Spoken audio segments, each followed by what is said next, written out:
Беларусы бралі ў палон маскалёў? Так, да не проста бралі, рабілі іх рабамі. Гэта быў не нейкі адзіны выпадак, а сапраўдны бізнес, які цягнуўся некалькі стагоддзяў. Але ж вядома, у школьных падручніках аб гэтым не пішуць. Таму слухайце уважна. Пачалося гэта ў 16 стагоддзі на Магілёўшчыне, калі магілёўцы пачалі ладзіць свае экспедыцыі на маскоўскае замежжа. Калі дакладней, на бегі за рабамі, якіх яны пасля прадавалі на гарадскім рынку. Вядома, што ў ВКЛ рабства было забаронена, але гэта тычылася толькі саміх жыхароў княства. Замежнікаў ўжо можна было браць у рабства колькі заўгодна.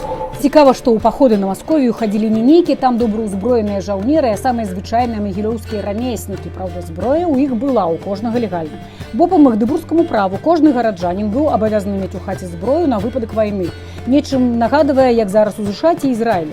Але зараз пра нашыя землі. Дык вось, першыя паходы за жывым таварам вядомыя з 1579 года.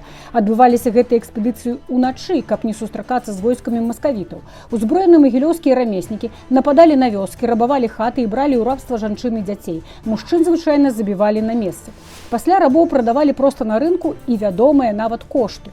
Жанчына з Масковіі каштавала ў дыпазоне ад 4 да 10 талераў, а маскоўскія падлеткі па 2 талеры.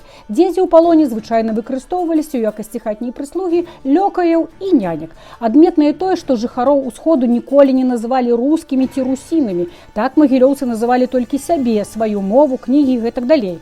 А жыхароў маскоўскай дзяржавы, у тым ліку рабоў, называлі масквічы, маскалі, маскавіціны, але ніяк не рускія. І зараз вы будзеце сапраўды здзіўленыя, бо ўсю гэтую інфармацыю знайшоў і апублікаваў у сваім гістарычным артыкуле той самы Ігар Марзалюк, які зараз дэпутат палаткі. Але галоўнае гэта ягоныя высновы, што беларусы 16 стагоддзя ніякім чынам не лічылі маскалёў сваімі і ні пра якія брацкія народы тут нават і казаць не прыходзіцца.